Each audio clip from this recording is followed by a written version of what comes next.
So where to start? It's been raining a lot. It's been hot, and things are going great. We got this. The tomato plants. They're going all the way up. They got a couple more feet to go on this one. About 3 or 4 feet on that one, and about 4 feet on that one. We've got some of the yellow pear-shaped cherry tomatoes are starting to ripen up. We already ate all the bottom ones except for the last guy and started on the second set, but we've got them going all the way up. Then these flowers will be tomatoes soon. Same thing all the way up there, but what's really going crazy is the tomatoes, as usual, are out of control. But these zucchini and squash plants, it's out of control. They're just loaded. 1, 2, 3, 4, 5, 6, 7, 8, 9, 10, 11, 12, 13, 14,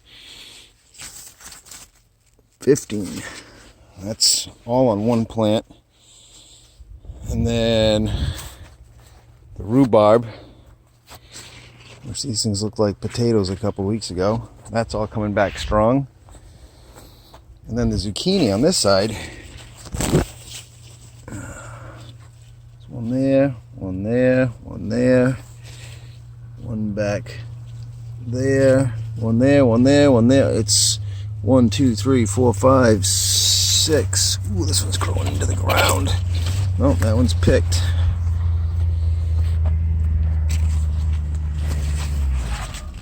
Yeah. There's about 18 or 20 on this one.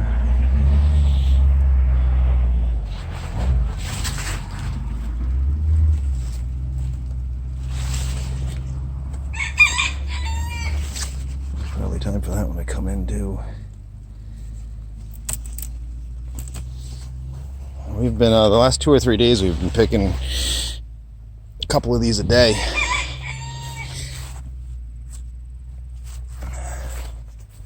And the cucumbers are finally started making cucumbers. One there. There's one there. There's one there. Another one there. There's one there. I think there's about 8 of them in there right now, and we've already eaten a few of them. And these are going up the trellis here. These are cuckoo melons, which I planted them kind of late. I didn't know if we were actually going to see any fruit from them this year, but I had never planted them before, so we had to get them in the ground and see what happened. These are look like watermelons, but they're cherry tomato size, and they've got some type of weird citrusy taste to them. And then we get a couple of Brussels sprouts, one there and one there. A couple of extra tomato plants. Got this piece of wood holding some of the potatoes down. I'm going to cover them up with another layer of hay. But it started downpouring earlier and I didn't get a chance to finish it. But yeah, lettuce is going crazy. We had about 2.5 inches of rain in 4 hours yesterday. And we came out after it stopped, and all these sunflowers were laying flat. So I put these sticks up on the end and made a paracord trellis. Then used some Velcro ties to tie them to stand them back up. Cabbages are looking good. All those holes in the leaves, that's from slugs. So that's what the ducks are for. They're going to be on slug patrol every morning when they get a little bigger. The cabbage is looking good. Chick, chick, chick, chick, chick. How you doing, buddy? Here they come. Chick, chick, chick, chick, chick, chick, chick, chick. No, I was just kidding. I don't have any food. But the asparagus is doing well. Strawberries have just, this was 6 plants, and it's just filled it all in.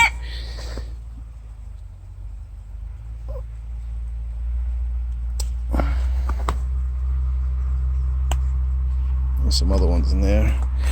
But, and then this thing, I still don't know if it's the pumpkin or the watermelon. There was 2 plants in there, and I was meant to thin them out, but I didn't, and I just let them both go, so they're just both on their own. I mean, this one's a good 6 feet away from where it's planted, and it's just keep running away. And the other one, I had to stake and turn it that way because it was trying to get into the potato bed, and there's already enough chaos going on with the potatoes and cabbage. But no, everything looked real good. These are the ground cherries, and then Brussels sprouts in the middle. The slugs are getting those too. And then these 4 big plants on the corners, those are spaghetti squash. And again, that one in the middle, it's the opposite whatever that other pumpkin or watermelon is. And then these cauliflowers.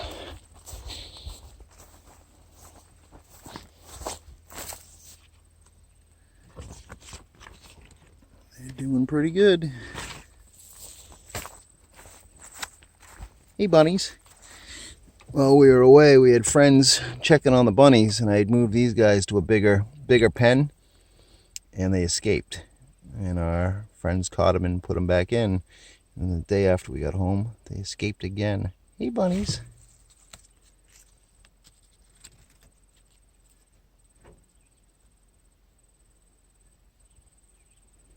And it took us about, I don't know, 6 hours one day to catch 5 of them, and about an hour the next day to catch the last one. But we wrangled them all. Every time they get out, they get faster and smarter, and more difficult to catch.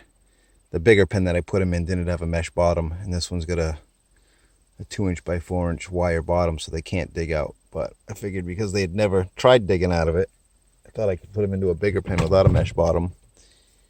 But they're not that dumb. They're pretty smart. So that's it for the garden update today.